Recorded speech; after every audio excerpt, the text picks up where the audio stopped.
Locating the site for the Madina District Hospital was not difficult, though it is ironically at Kwabenya. The site is nestled between two streams in the atomic energy enclave at Kwabenya. Plying the 1.1-kilometer road that leads here was rather tough. The road is eating off by erosion.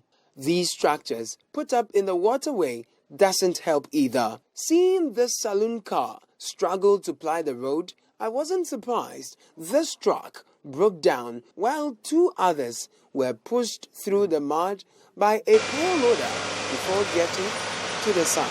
I asked a resident who lives opposite the site how fast work here has been. It's not consistent at all. Sometimes they sack all the workers, and then later when they need the song, I don't know how they get them with their numbers or others. So I don't know how they get their contact of this thing. At the time of our visit, however, workers were busy landscaping the hospital, planting lawns and compacting pedestrian walkways. The high water table here makes scooping for the workers mandatory, even though farmers next door happily irrigated their vegetables with the surface water. We met the site engineer, Farouk Ahmed, who admits the high water table here has been a major challenge for the project. The soil was not very good for the construction phase. It is very good for the plantation and landscape phases, but for the construction it's not very good.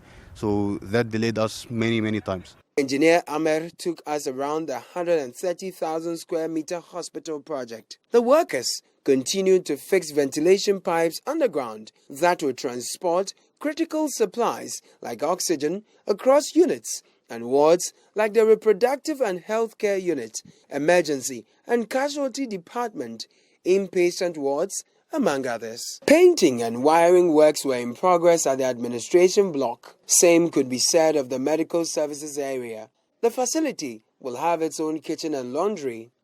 Some air conditioners are already fixed on these 20 apartments for staff. A 50 by 6 meter sewage plant was under construction. ECG engineers, together with the subcontractors, were installing switch gears, transformers and plants at the power station when we got here. These maps in the office of site engineer Farouk Ahmed elaborate the expanse of the project with timelines as well. Engineer Ahmed is confident the 10-key project will be commissioned by end of November as assured by the government. Hopefully by end of November. We are trying, yes. We are working day and night, 24/7, 3 shifts a day. So we are trying hard to finish end of November. About 400 workers were at site, one of whom is Felix. Until now, Felix, who trained as a mechanical engineer, was unemployed.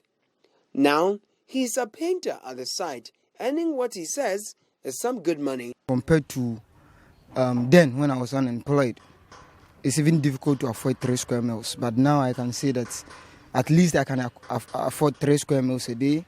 I can pay my rent and other surplus things. So I'll say it's not the best.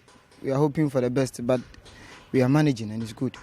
Economically, the project gives Bernice business as she gets more customers to buy her banku. It brings me more customers. Okay. And it will help me to go too far, working hard. Then I'll get customers and money.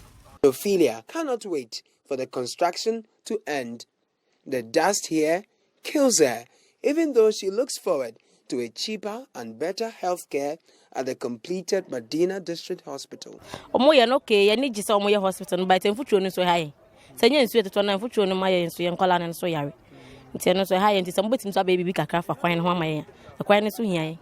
If the assurances of the site engineer is anything to go by, Simon, a resident here, believes it will be great relief for his pocket. It's the only private hospital that is around here.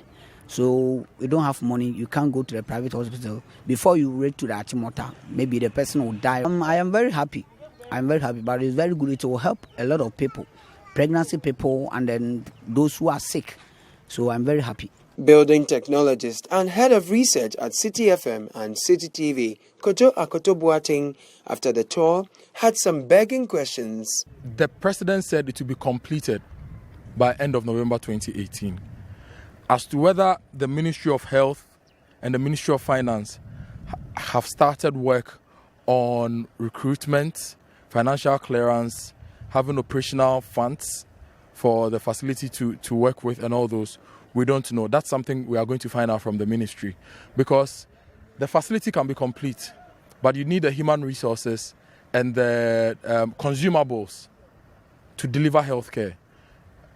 As we speak, I know initial consumables will be provided by the contractor. That's the standard for testing and for initial work. But the question is, do we have financial clearance to employ? And have we started recruitment processes so that as soon as it's done, we'll have people manning the facility? Those are the outstanding things, and the Ministry of Health and the Ghana Health Service will be in the best position to answer these questions. The countdown is on to the end of November this year. City News will be here again to ascertain whether or not the 100-bed Madina District Hospital, as promised by President Akufo-Addo and the site engineers, will be ready to serve you living in Madina and its environs. For City News, I am Caleb Kuda.